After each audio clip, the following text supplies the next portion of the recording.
हर देश की इकोनॉमी में टैक्सेशन का एक महत्वपूर्ण योगदान होता है और भारत भी इससे अलग नहीं है। इस वीडियो में हम भारत के टैक्स सिस्टम को डिटेल में समझेंगे और जानेंगे कि आप अपनी टैक्स प्लानिंग को कैसे सुधार सकते हैं। तो चलिए इसको शुरू करते हैं।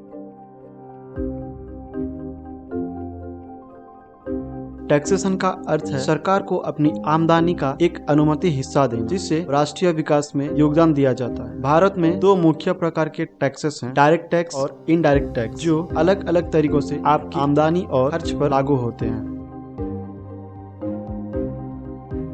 डायरेक्ट टैक्स वो शुल्क है जो सीधे आपकी व्यक्तिगत आमदनी पर लगता है। इसमें सबसे प्रमुख है इनकम टैक्स, जो आपकी साल भर की आमदनी पर लागू होता है। हर व्यक्ति अपनी आमदनी के अनुसार अलग टैक्स स्लैब में आता है और उसी के आधार पर टैक्स भरा जाता है।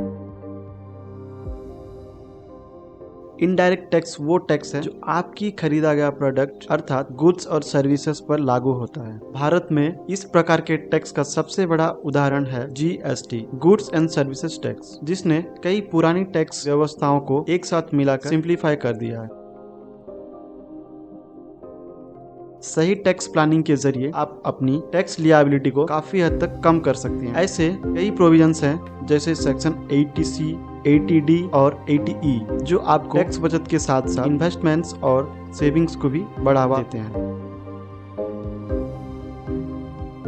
इनकम टैक्स रिटर्न यानी ITR फाइल करना हर टैक्स पेयर का महत्वपूर्ण फर्ज है। आज के डिजिटल युग में आप ऑनलाइन भी ITR फाइल कर सकते हैं, जो कि एक सुविधाजनक और समय बचाने वाला प्रोसेस है। टैक्स फाइलिंग के समय लोग कुछ आम गलतियां करते हैं, जैसे गलत डॉक्यूमेंट्स अटैच करना या अवेलेबल डेडिकेशंस को क्लेम ना करना। इनसे बचने के लिए अच्छे से रिसर्च करें या किसी टैक्स एक्सपर्ट की सलाह लें, जो आपको सही मार्गदर्शन दे सके। इंडिया का टैक्स सिस्टम समझना पहले थोड़ा कठिन लग सकता है, लेकिन सही जानकारी और अच्छी प्लानिंग से आप इसे आसान और समझदार बना सकते हैं। अगर आपको ये वीडियो इन्फॉर्मेटिव लगी तो लाइक करें, शेयर करें और सब्सक्राइब करें हमारे चैनल को। और देखने के लिए धन्यवाद।